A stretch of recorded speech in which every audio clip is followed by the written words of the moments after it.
Now let's prove that the sum of two sine inverse functions is equal to a cosine inverse function.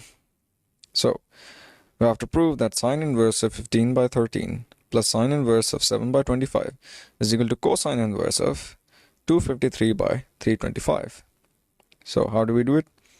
Well, first thing you do is take this cosine inverse function to the left hand side of the equation.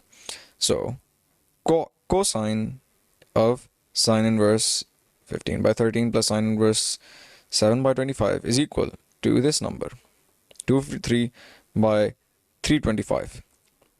Okay, now let's give sine inverse of 15 by 13 and sine inverse of 7 by 25 arbitrary values, namely alpha and beta, right? So sine inverse of 15 by 13 is equal to alpha, and sine inverse of 7 by 25 is beta. So this equation becomes cosine of alpha plus beta, right, is equal to 253 by 325. Now, replace cosine of alpha plus beta with its trigonometric identity value, right? So cosine of alpha plus beta is equal to cosine alpha cosine beta minus sine alpha sine beta. Now, sine alpha was given to you as 5 by 13, and sine beta was given to you by 7 by 25, right?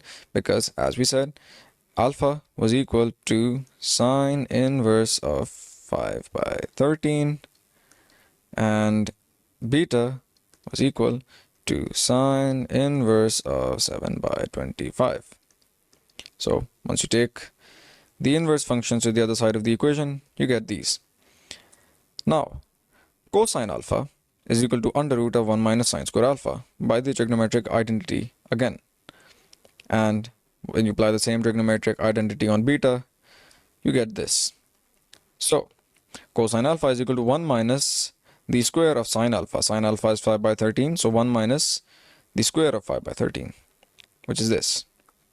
Similarly, since sine beta is 7 by 25, sine square beta will be the square of 7 by 25, which is 49 by 625, right? So cosine alpha is equal to under root of 144 by 169, and cosine beta is equal to 576 by under root of 576 by 625. So you get these values respectively, and now replace them in the cosine alpha plus beta, right? So cosine alpha plus beta was equal to cosine alpha, which is equal to 12 by 13, into cosine beta, which is now equal to 24 by 25, minus sine alpha and sine beta, right? Sine alpha and sine beta. So the value turns out to be equal to 253 by 325 exactly.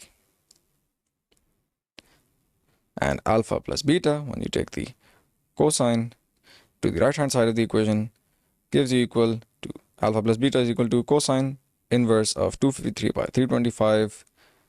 So now you've proven this equation.